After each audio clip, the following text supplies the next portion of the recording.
दोस्तों नमस्कार।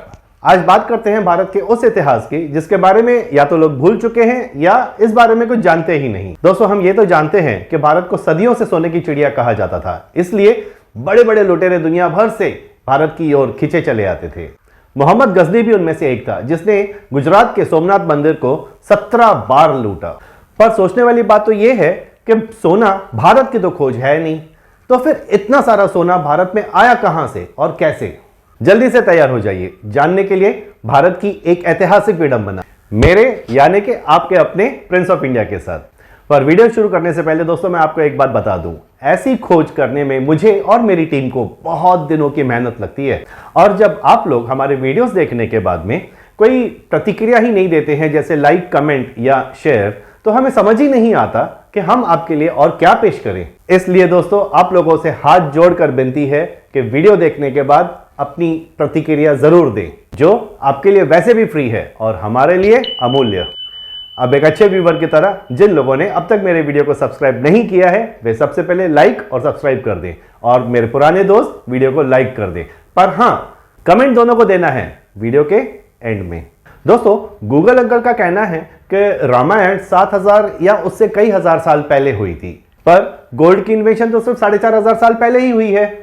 तो इतने साल पहले रावण ने सोने की लंका बनाई कैसे थी?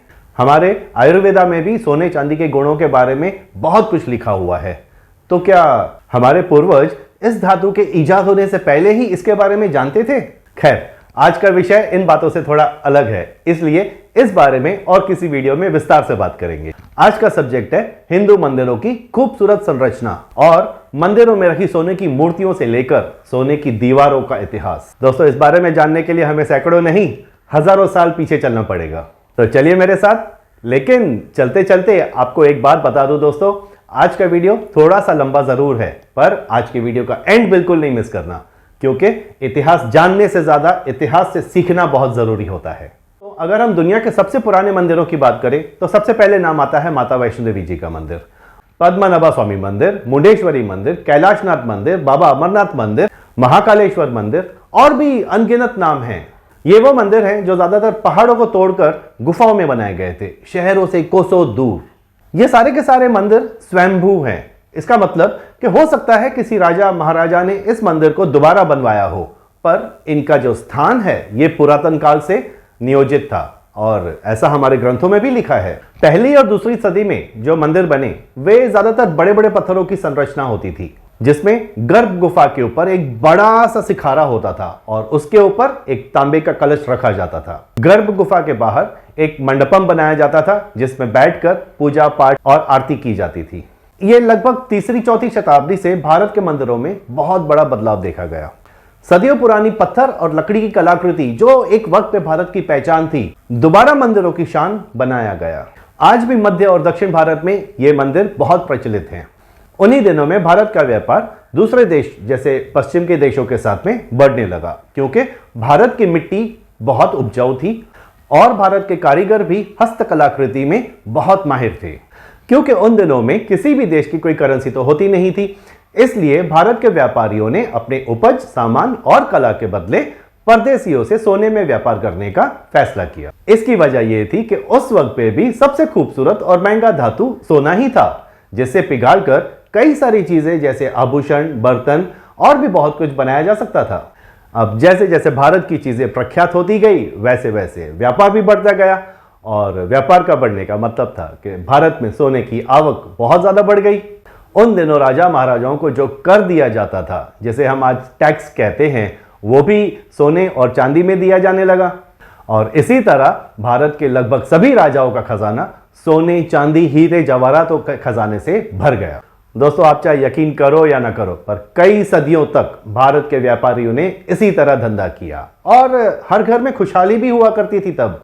अब भारत के राजाओं के पास इतना सारा सोना, हीरे, जवाहरात हो चुके थे कि उन लोगों ने अपनी शान दिखाने के लिए पहले तो अपने महल के दरवाजों को और अपने कमरे की छत और दीवारों को हीरे, मोती और सोने से जड़ा दिया। और जब उसके बाद भी बहुत सोना आता रहा तो अपने धर्म की समृद्धि के लिए उन्होंने अपने राज्य के मंदिरों को सोना दान किया। पहले तो वो सोना भी तहखाने में रखा जाने लगा, पर जब देखा कि इतना सारा सोना आ रहा है, तो मंदिर में रखे भगवानों की मूर्तियों से लेकर उनके सिंहासन, उनके छत्र और दीवारों तक को सोने से सजाया गया। यहां तक भी सब कुछ ठीक चल रहा था। ये तो सभी जानते हैं कि भारत 3 तरफ समंदर से घिरा हुआ है, इसलिए जो बड़े बड़े व्यापारी थे जिनके पास अपने पानी के जहाज थे वे समंदर के रास्ते से जाते थे, और कुछ ऐसे व्यापारी थे जो चीन और अफगानिस्तान के रेगिस्तानी इलाके से होते हुए पश्चिमी देशों में अपना व्यापार करने जाते थे, जिसे आज भी हम सिल्क रूट के नाम से जानते हैं। पर 8वीं शताब्दी आते आते अक्सर ऐसा होने लगा कि वापस आते वक्त भारत के व्यापारियों को अफगानी लुटेरे वहां रेगिस्तान में लूट लेते थे, और जब जब ऐसा होता तब तब लूट की रकम पहले से ज्यादा ही निकलती उनके पास। इस बात से अफगानियों को अंदाजा लगा कि हिंद के पास बेशुमार धन और दौलत है। सन 1001 में जब मोहम्मद गजनवी पहली बार भारत आया तो उसके होश उड़ गए। अब जिसने जिंदगी भर तपती हुई रेत के घर देखे हो और ऊंट का पेशाब पीकर अपनी प्यास बुझाई हो, उसके लिए भारत की हरियाली और झरझर बहती मीठे पानी की नदियां देख स्वर्ग का एहसास तो होना ही था। और फिर उसके हाथ लगा सोने, चांदी, हीरे जवाहरातों से जड़ा हुआ सोमनाथ मंदिर। वो बार बार हिंदुस्तान को लूटने के लिए आता रहा और हर बार बोरियों से भरा सोना अपने साथ ले जाता। ये बात एक आग की तरह पूरे अफगानिस्तान में फैल गई। इसके बाद तैमूर भी कुछ साल बाद अपनी सेना लेके भारत को लूटने आया, पर उसने तो आते ही दिल्ली पे कब्जा भी कर लिया। तैमूर ने ना सिर्फ 35 सालों तक भारत के राजाओं, महाराजाओं और मंदिरों को लूटा, बल्कि अनगिनत लोगों को जोर जबरदस्ती से इस्लाम में भी कन्वर्ट कर दिया। उसी के वंश की 5वीं पीढ़ी है ये बाबर। 1526 में उसके अपने शहर फेरगाना, जो आज का उज्बेकिस्तान है, यहां से उसे धक्के देकर निकाल दिया गया। तब बाबर हिंदुस्तान आया और यहां आके अपना वंशज बढ़ाया, जिसे हम मुगल राज कहते हैं।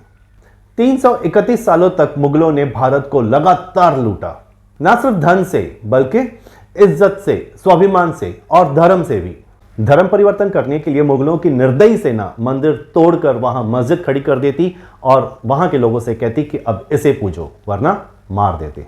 हिंदुओं के बड़े बड़े मंदिर और राजमहल सिर्फ खजाने की लालच के लिए तोड़ दिए गए और फिर अपनी निशानी छोड़ने के लिए वहां पे मस्जिदें बनवा दी। शायद आपको यकीन ना हो दोस्तों, लेकिन भारत पे जितने भी मुगलों ने राज किया वे सारे के सारे बिल्कुल अनपढ़ और गंवार थे। यहां तक कि उनको अपना नाम तक लिखने नहीं आता था, पर उनकी ताकत थी वो बेरहम सेना जो उनके साथ रहती थी और भारत का लूटा हुआ बेशुमार सोना और हीरे जवाहरात, जिसके दम पे उन लोगों ने इतने सालों तक हम सब पे राज किया। यहां मैं आप लोगों को एक और बात बता दूं दोस्तों कि भारत में इस्लाम लाने वाले मुगल सबसे पहले नहीं थे। उनसे पहले ही इस्लाम दक्षिण भारत में आ चुका था, पर वे सारे पर्शिया के व्यापारी थे, मतलब आज का ईरान, जो समुद्री रास्ते से कई सालों से भारत में आते जाते रहते थे व्यापार करने के लिए, और हाल ही में वे भी इस्लाम में कन्वर्ट हुए थे। इसलिए उन लोगों में मुगलों की तुलना में भेदभाव की भावना कम थी। 1857 में भी अंग्रेज पहले व्यापारी बनकर ही भारत आए थे, फिर भारतीयों को अपने बाप की जागीर समझकर लूटना शुरू कर दिया। अंग्रेजों ने लूट के साथ साथ भारत की बची हुई संस्कृति को भी खत्म कर दिया। उनकी डिवाइड एंड रूल पॉलिसी ने भाई को भाई से और पड़ोसी को पड़ोसी का जानी दुश्मन बना दिया। इसी पॉलिसी के तहत वे भी जान गए कि भारत के पुराने किले और मंदिरों में छुपा हुआ तहखाना है, जहां बेशुमार धन, दौलत और हीरे जवाहरात छुपे हुए हैं। अनपढ़ मुगलों के पास सेना की ताकत तो थी, पर आधुनिकता नहीं थी उनके पास। आधुनिकता भारत में अंग्रेज लेके आए, मुगलों से बेहतर हथियार और मुगलों से बेहतर रणनीति। तभी तो उन लोगों ने मुगलों का पूरा साम्राज्य खत्म कर दिया। लेकिन इन सब बातों में हमारे अपने बनाए हुए स्वर्ण मंदिर हमारे ही जान के दुश्मन बन गए, जिसके लिए हम 420, जी हां 420 सालों तक मुगल और अंग्रेजों की गुलामी करते रहे। इस बीच लाखों लोग मार दिए गए, करोड़ों लोग बेघर हो गए। बड़े से बड़े जमींदार और व्यापारी जो कभी सोने चांदी की थालियों में खाना खाया करते थे, वे दाने दाने को मोहताज हो गए। छोटी छोटी मासूम बच्चियां और बेगुनाह औरतों की पहले इज्जत लूटी गई और फिर उन्हें काट दिया गया या जिंदा आग में जला दिया गया।